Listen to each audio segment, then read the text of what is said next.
instructions from Don.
See the same number going to France with no monarchy as they are coming here. So again, I'm still left in a situation where I'm just scratching my head going, but why do we have this in the first place? Well, I mean, historically, the reason is we have a constitutional monarchy as our system of government, and the French don't anymore because they had a revolution.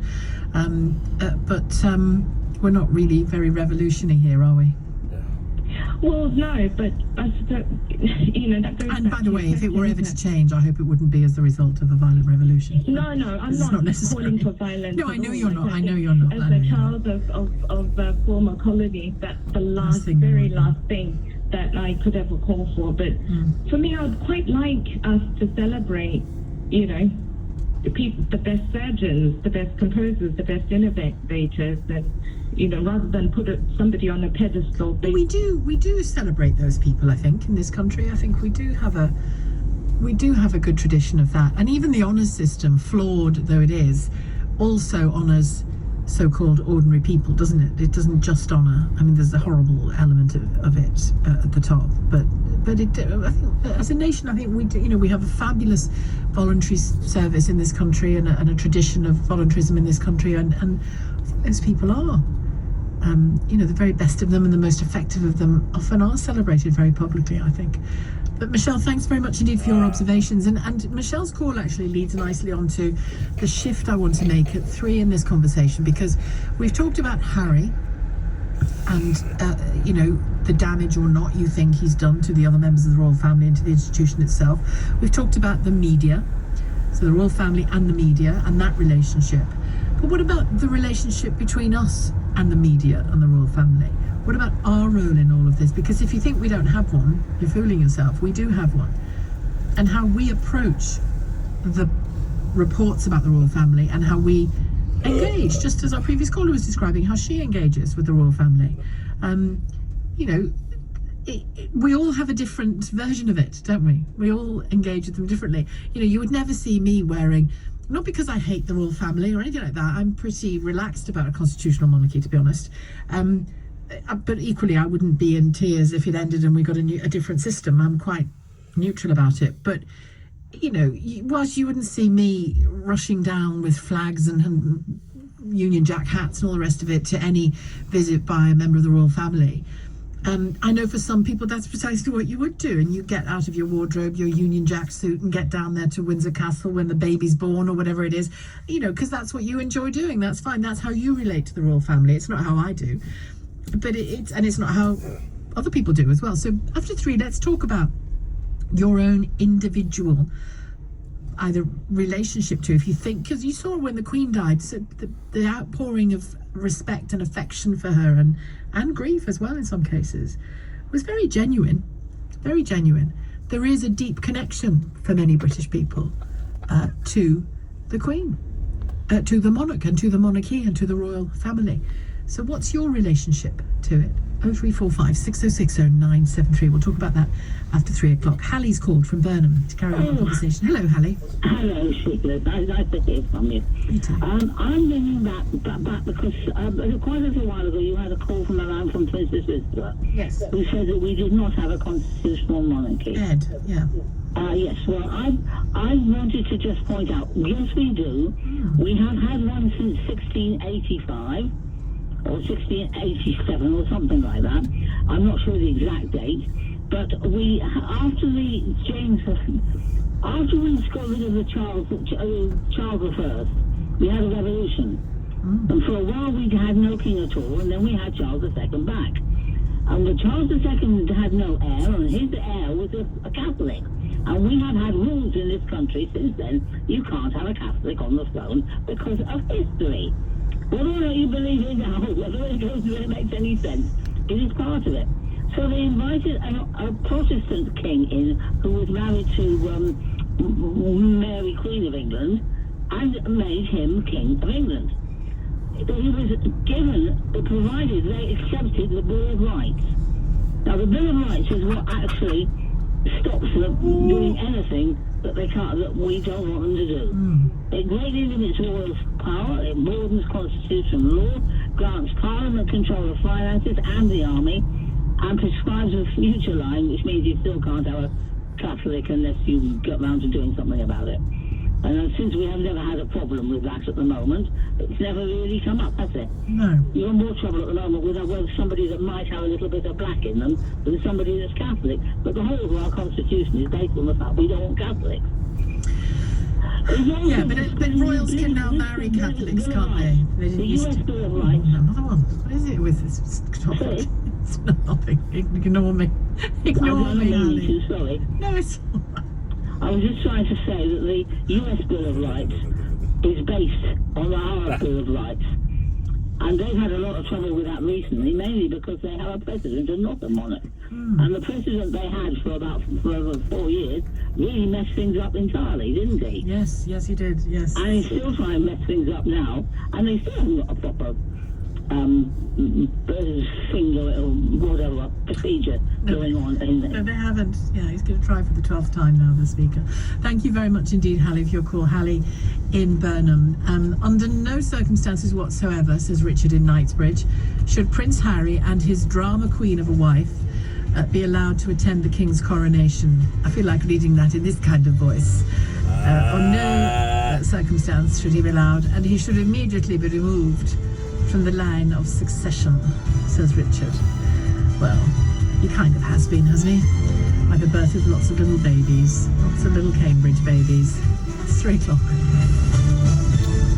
On your radio, on Global Player, and Play LBC. leading Britain's conversation. This is LBC. From Global's newsroom at 3 o'clock, Prince Harry has been criticised for his comments about his tour serving in Afghanistan. The Duke of Sussex says during his second tour on the front line, he killed 25 people, which he's neither proud or ashamed of. A retired British Army colonel says he has turned his back on his other family, the military, and it's not how we behave in the army. Constitutional experts Anthony Selden has told LBC he does think there is a way back for Harry to return to the fold. I don't accept what people say that this is going to do years of damage. I don't think it needs to do that at all. It could be the chance for Buckingham Palace to really be the grown-up here and say, look, we don't accept some of what is said here, but we are extending the arm of friendship. Harry and Meghan have a fantastically important role to play in the future of the royal family. Health Secretary Steve Barclay says he's keen to have discussions with nursing unions to prevent further strike action. how we could work together to make any settlement more affordable in terms of looking at what productivity opportunities there are, what efficiency opportunities there are, because there's common ground in recognising that the NHS is under pressure and we need to respond to that. The Prime Minister's invited unions involved in industrial action for talks on Monday to discuss the ongoing walkouts. Rishi Sunak wants them to be constructive and hopes that they'll be able to discuss what's affordable for the country. Members of the Unite Union, the Welsh Ambulance Service, have backed 2 24-hour strikes on the 19th and 23rd of this month. More than a quarter of ambulance handovers at A&Es in England took more than an hour in the week up to New Year's Day. That compares to just 1 in 10 at this point last year and is the highest on record. President Zelensky has dismissed a truce ordered by President Putin as a cover to allow Moscow to send fresh supplies into Ukraine. The Kremlin had claimed a 36-hour ceasefire would start from 10 o'clock this morning to recognise the Russian Orthodox Christmas, but Kyiv has not clarified whether Ukrainian troops will comply. And the ex-Chelsea striker and manager Gianluca Vialli has died at the age of 58. He'd been suffering from pancreatic cancer. Fans have been laying flowers outside Stamford Bridge, where the Italian won 6 trophies. In the city, a short time ago, the FTSE 100 was trading up 45 points at 76.78. The pound buys $1.19 and €1.12. LBC weather, dry and bright this afternoon with showers easing in the northwest, rain moving into Northern Ireland and southwestern areas, highs of 12 degrees. From Global's newsroom for LBC, I'm Amelia Cox. This is LBC from Global, leading Britain's conversation with Sheila Fogarty.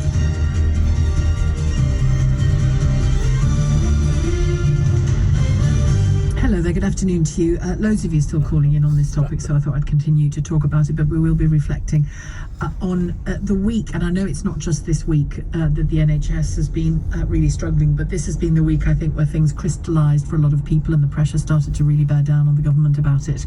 So we'll talk about that after 3:30 as well. I'd like to focus, obviously talk about any element of this royal saga that you want to, but I'm interested in your relationship with the royals, if you have one. I mean, you might just think you don't have one, but even that is a relationship, isn't it? Where you're thinking, I'm completely cold about them, or I'm very against the existence of them, not them as individuals, but the existence of them in the system that we have. I also wondered, do you think Harry and Meghan should or will come to the coronation? They attended Prince Philip's memorial, didn't they, in St. Paul's, I think it was, and they were given a kind of walk-up moment, weren't they, walking up the aisle after all the other royals had arrived, or most of the other royals had arrived. And I remember that day remarking to myself how tense William looked in particular, perhaps because it was the first time in a while that he'd been in such close proximity to his brother, who knows. But I wonder whether you think they will come to the coronation. 0345 6060 973, the number to call. You can text 84850. You can tweet at LBC. And talking of the coronation, the order of service of the coronation, much of it goes back to the 900s and the coronation of King Edgar, whose existence I only learnt of this week. So that's the thread I'm talking about. That's how deep in our history monarchy goes, and it runs deep in a lot of individuals as well. That's why I'm keen to get a sense of the relationship that you have with it. Martin's called from Fulham. Hello, Martin. Hi, Sheila. It's a pleasure to talk to you. Yeah, I just can't believe again that how people have been sucked in, to this PR machine that surrounds the royal family. I mean, this book, this shock revelations, 17-year-old boy loses his virginity in a car park. I mean, that's shocking. Sister-in-law's not getting on in the family. That's shocking. 2 brothers that are of similar age have a fight. That's shocking. Where in this book is there anything that is shocking, that is damaging? If I'd opened the first chapter and it said drug-fueled party held by, Prince, Duke of Edinburgh and the Queen at Windsor Castle, or mass orgies held by Prince Charles at Windsor. They're shocking revelations. There's nothing in this book that is shocking that doesn't happen in every single family, every single day, in every corner of the world. And I can't believe that everybody again has been sucked into it. It wouldn't surprise me if William and Harry are talking on a daily basis, laughing all the way to the bank. You know, there is nothing. There is nothing in this book that is going to damage anybody. What is damaging? All right, about? okay. I agree with you to a point. I agree with you that the things you describe are just life's rich tapestry and families and young people and all the rest of it. I get it, yeah. I get that. But when the image, and this isn't necessarily the individual people doing this is the monarchy and the institution of the monarchy, because you can't forget that around them, that to a degree they are pawns as well, and around them is this system that has existed, as I said, a long time. That system curates their image very, very carefully. It's why Diana's Panorama interview and her Andrew Morton book was genuinely explosive and difficult for the Prince of Wales and the royal family, because it said, this man cheated on me from day one. I tried to kill, this is the Princess of Wales at the time, I tried to kill myself. I was deeply unhappy. I had postnatal depression, nobody understood it. I've got bulimia, nobody helped me with it, la la la. So that was deeply explosive at the time. You'll remember it if you're of a similar vintage to me, you'll remember it. Yeah. And that tore a strip off any sense that Charles was the image that had been carefully curated for him for years. And to a degree, that's what's happening here with William. Harry has said the careful curation, I'm paraphrasing him obviously, but the careful curation of William's image as the future monarch and the careful curation of the relationship of Charles and Camilla is a confection that they want you to believe. What I can tell you, says Prince Harry, is he's got a terrible temper. He decked me. He was abusive to my wife, as in verbally talked badly of my wife, to be clear. And my father didn't show me the affection I needed when I lost my mother. I've had deep unhappiness for years. All the while we're expecting, and they were expecting, to trot him out, to trot everybody else out, wave and smile and do the right thing. I don't want a relationship with anybody that is that false and harmful. But does it then highlight the fact that you can't be human in this institution? You can't be normal. You can't live a normal existence. You can, if we all stop pretending that they're anything other than human beings like us. Exactly that. Like, this book that's been written could have been written by any individual on any council estate in any corner of the world. If you move away from the fact that it was a prince, you know, the fact that a 17-year-old boy lost his virginity, if you opened your lines to every 17-year-old boy that's lost his virginity in the back of a car park, you'd have to have another 150 lines on. Because, you know... And that'd be a phone-in. I might do it on Monday. If you open your line sheet to any brothers that have had a fight with each other of a similar age over the course of a period of time, again, your lines will be full. You know, the fact that these people are human beings, and we've set this up in our mindset, and we set this up as an institution. And when it shows, when it comes to the surface that they are human, we just can't accept it. We can't get our head around it. Yeah, I can. Yeah, absolutely. But I also think, when you say we, who do you mean? I mean people in general. They just don't. They see them as such iconic figures that they can't believe that they're flawed in any shape or form, and they are. They're flawed like all of us, and they have the same issues and the same problems that we all have. But we won't accept that because we don't like to admit that they are human. That we like to admit that they are more superior than us. You know, and they're not going to have the flaws and the weaknesses that we've got, and they have. You know, the fact that a 17-year-old boy goes out on an evening and gets drunk and finds himself in a situation in a car park happens every Saturday night in every town, in every city. I think, but nobody's holding that against him, are they? No, absolutely not. So it's not shocking. These revelations are not shocking. Well, I go back to what I said about William, particularly his brother. The curation of the image of the future monarch is carefully manicured day after day after day, and you and I are meant to buy it, right? Yeah, I don't buy it. I don't buy it. And we have seen I haven't. I don't buy it, and I don't need to buy it to let Prince William be king and to get on with his life. There's people out there that actually, you know, buy into this nonsense and will be queuing up for this book. you know, which is, there's nothing in this book that You don't know. You haven't read it. You haven't read it. No, come on. What I've been hearing today on the radio, I haven't once pulled over to the side of the road and thought, oh my God, I just can't believe what I've just heard. Well, I don't know about you, but I want to know who the woman was in the field. Well, exactly. Yeah, and I mean, you know, she'll probably on. I don't know why I want to, but I want to. I want to know.